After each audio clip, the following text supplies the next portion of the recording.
So we received a letter from Sabrina Morrissey, who is Wendy Williams' conservator. She wrote a letter? Guardian, from her attorneys. So there's an attorney named Andrew Selly Jr. who sent over a letter, and he outlined everything that they are alleging is inaccurate that has been in the media up until this point. They wrote He this said letter. Wendy lying?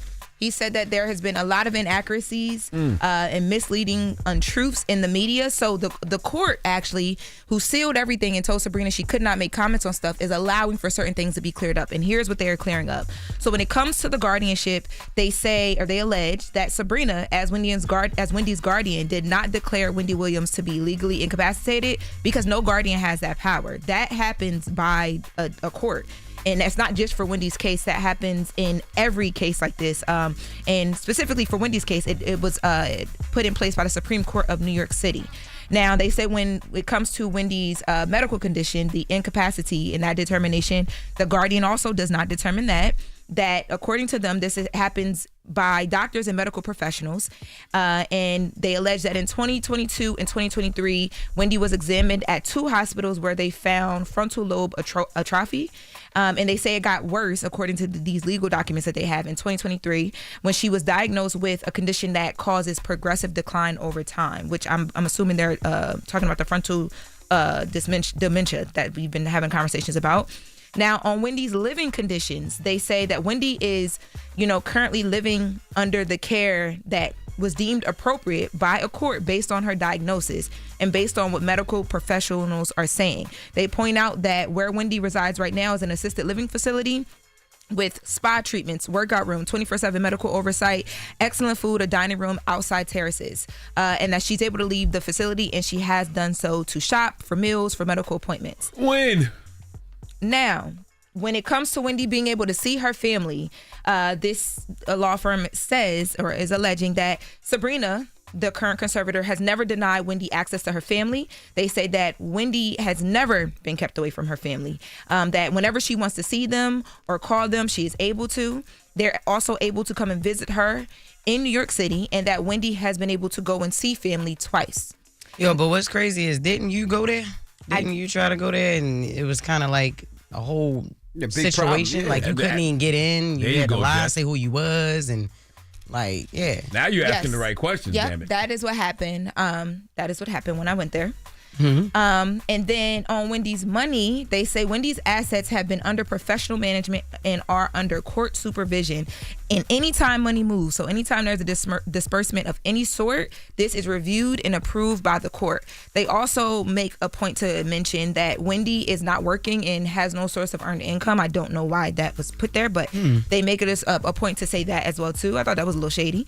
And then on Sabrina as the guardian, they want to make it clear that Sabrina didn't ask for this job. It was given to her, and it was given to her based on her amazing resume. She is a highly reputable, respected, and regarded conservator with an unblemished record, according to the letter. And she takes the directions from the court. So every move she makes is a direction from the court. And again, I just wanted to mention that up until this point, and up until Vanity Fair, Sabrina was not, she was always giving statements saying she could not respond because of how the guardianship was set up. But a court said, you know what? We need to clear up some things. So boom, this letter. There's 3 sides to a story. In this case, it's Wendy's side, it's the guardian side, and the truth. And the truth will be revealed at some point. But I do have questions for Sabrina. One, you're suing Lifetime saying that Wendy wasn't in the right mind state to do that deal or do the show, but you were her guardian then. So why did you allow her to do it? Also, you say Wendy can come and go as she pleases, but you have her on a floor where she needs a key to leave the floor, even to enjoy some of those amenities you just were talking about. The spa and the restaurant. Yeah, but she needs a key to even just leave the floor. And third, what Jess said, you said her family can visit whenever they want. Well, when we sent her goddaughter up there. That's right. Right? Hey, godmommy. She wasn't able to see her. Not at all. Couldn't even get in. But not only that, nobody's saying they want Wendy to run out of there right now. All we're saying is let her go to the doctor, let her prove to herself the correct way. But y'all don't even give her the opportunity. She had to damn near escape. Beg the police. She wrote a letter. Yeah, no, please run. No, I want her to run up out of there right now. Like, no, please, this is crazy. Yeah, she had to beg to leave just to get a doctor to see if she was right. And she passed with 8 flying colors, right? And that's that's the biggest untruth to me, and that's what I would want to ask Sabrina. Is the biggest untruth is they said Wendy was incapacitated.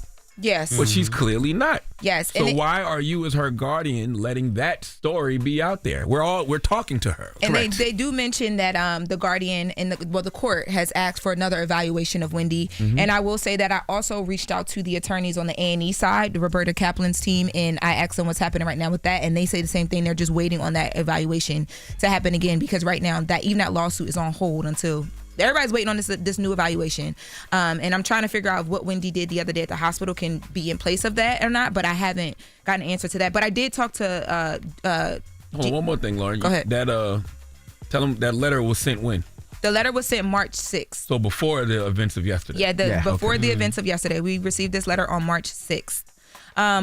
So Wendy's side is saying that the guardian is utilizing the judge as a scapegoat to conceal the reality of the guardian.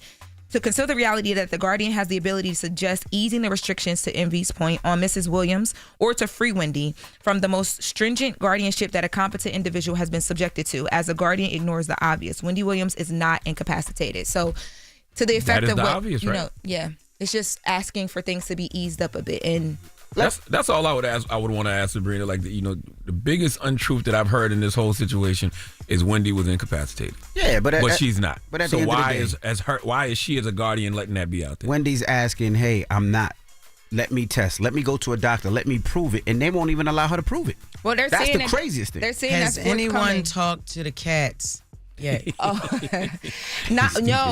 And I haven't talked to the cats, Jess, but in Vanity Fair, Sabrina said that the cats actually were given to a home because Wendy didn't want to split the cats up, because Wendy could only have one cat in the spot that she was staying. In the I place. forgot, yeah. So, that's what they're alleging happened with the cats, but I haven't, you know what I mean? I didn't tap into the litter box. I haven't reached out to sources close yet. I need you to get that. Got you. Okay. You got sources at the litter box? We figure things out over here, baby. That's what we do. We the breakfast If you call in the litter box. And another random observation. You looking real neo soul, Lauren. You see me? I'm touching. I know that's right. My skin. I am not my. You was listening. You was listening to Miss Stone on the way in. You look like you ready for the Cocoa Butter Fest. And Jess, you look like you was listening to Missy Misdemeanor Elliott on the way in. And I was not. I was not. I love you with short hair though. I texted this morning and said yes hair. Thank you. I appreciate that. All right. Well, that is the latest with Lauren. Now, when we come back, we got front page news, and then David Banner will be joining us. It's The Breakfast Club. Good morning. Wake that ass up. Early in the morning. The Breakfast Club.